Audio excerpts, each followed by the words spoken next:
Shalom. Alaihi, berjumpa lagi dengan saya Christophorus Sutrisno Taslim di dalam perenungan Sabda Bahagia. Mari kita berdoa. Dalam nama Bapa, Putra, dan Roh Kudus. Amin. Ya Tuhan, puji syukur kami panjatkan atas hari-hari yang indah yang Kau berikan kepada kami Tuhan. Segala berkat yang baik boleh kami terima sepanjang hari ini Tuhan. Terima kasih Tuhan atas segalanya Tuhan. Dan juga atas pernyataan Kau Tuhan, kami bersyukur dan terima kasih Tuhan. Pakailah hamba-Mu saat ini Tuhan, yang tak pantas ini, yang mau membagi sebagian firman Engkau, supaya siapapun saja yang mendengarkannya ini boleh menjadi rema di dalam kehidupannya dan dapat bertumbuh di dalam hatinya, dan mereka semua dapat melakukannya. Semuanya ini kami sampaikan ya Tuhan, hanya di dalam nama Engkau yang punya kuasa di surga dan di bumi. Amin.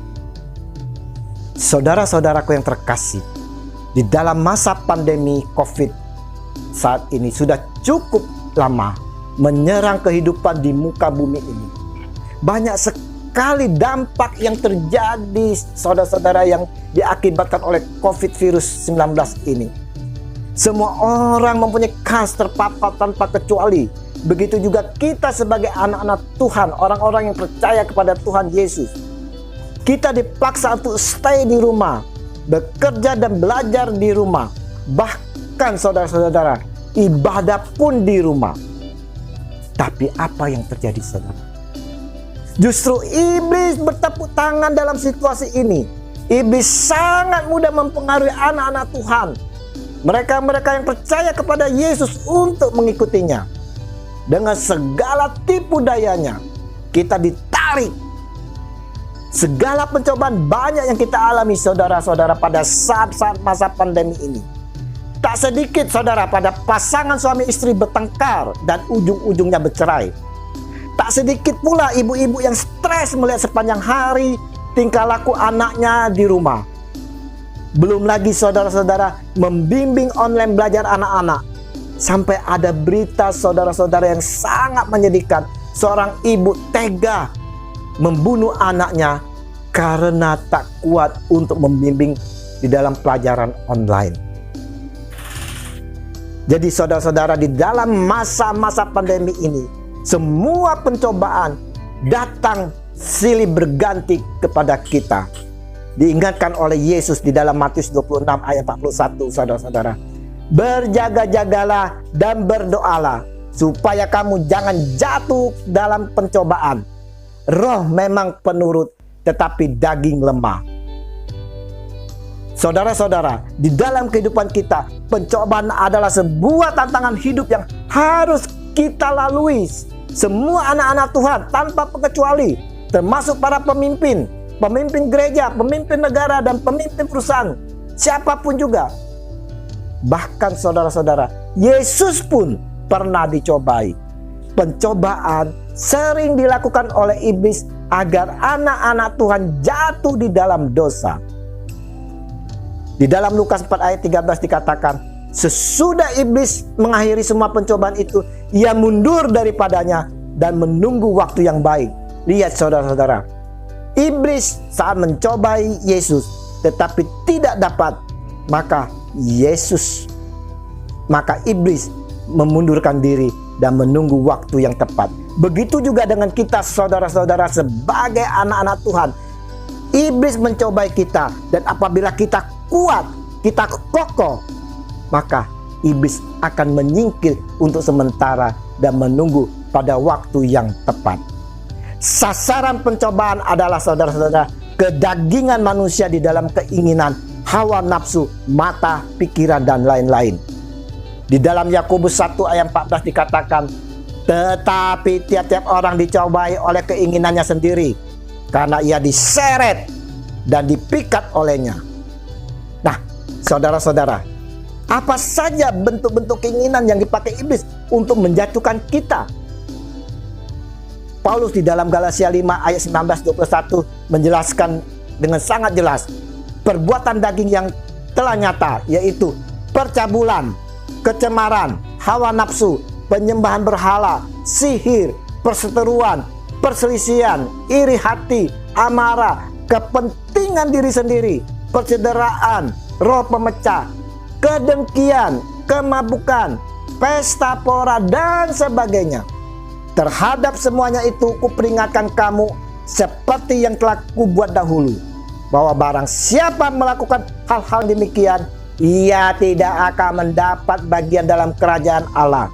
Ingat saudara-saudara, kalau kita melakukan perbuatan daging, maka kita tidak akan mendapat bagian dari kerajaan Allah. Nah, pertanyaannya, bagaimana cara mengatasi agar kita tidak jatuh di dalam pencobaan?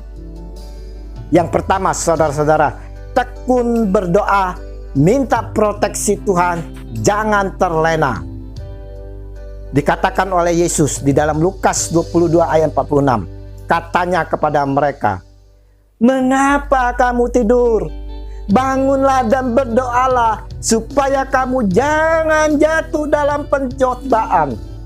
Maka saudara-saudara, kita harus berdoa dan meminta proteksi Tuhan dan jangan terlena. Yang kedua, saudara-saudara, pembaharuan cara berpikir dan berkehendak lewat firman Tuhan sehingga tahu mana yang benar.